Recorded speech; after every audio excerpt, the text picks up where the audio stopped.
décédé le 5 mars 2021 à l'âge de 61 ans à la suite d'un cancer foudroyant, Patrick Dupont a laissé derrière lui une empreinte indélébile dans le monde de la danse et de l'opéra.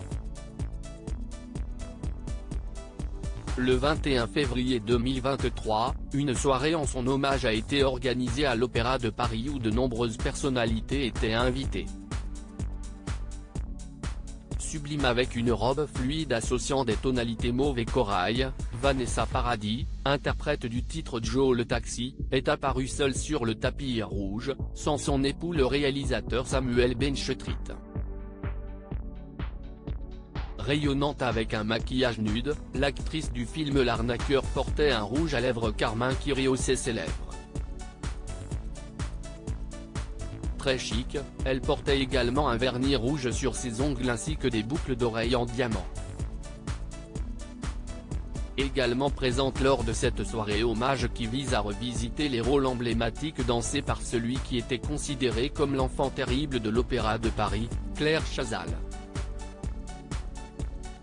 En total look black, la journaliste de 66 ans portait un look digne de Black Swan sur le red carpet puisqu'elle avait associé une robe bouffante en tulle noir avec une veste de costume classique.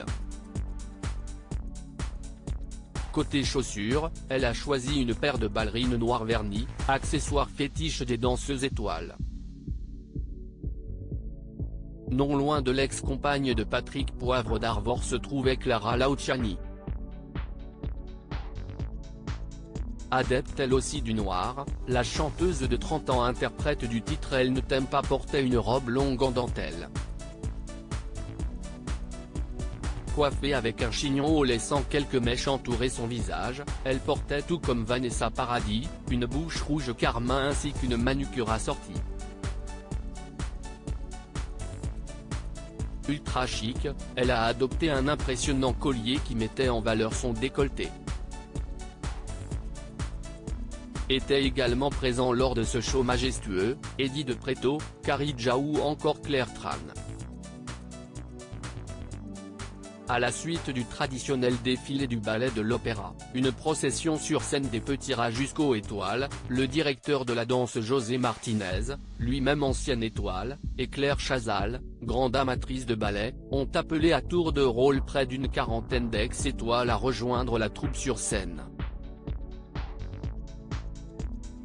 Des applaudissements nourris du public ont accueilli des danseurs et danseuses qui ont fait la gloire de la compagnie, à commencer par les bébés Nureyev, Manuel Legris, actuel directeur du ballet de la Scala de Milan, Laurent Hiller, à la tête du ballet de Munich, Elisabeth Morin ou encore Isabelle Guérin. Une absence notable, celle de Sylvie Guillem, l'une des plus grandes ballerines du XXe siècle. Ainsi que l'ex-directrice de la danse, Aurélie Dupont. Le public a également ovationné les plus anciennes étoiles, Claude Bessy, nommé en 1958, qui a régné sur l'école de danse de l'opéra de 1972 à 2004, et Josette Amiel, nommée en 1958.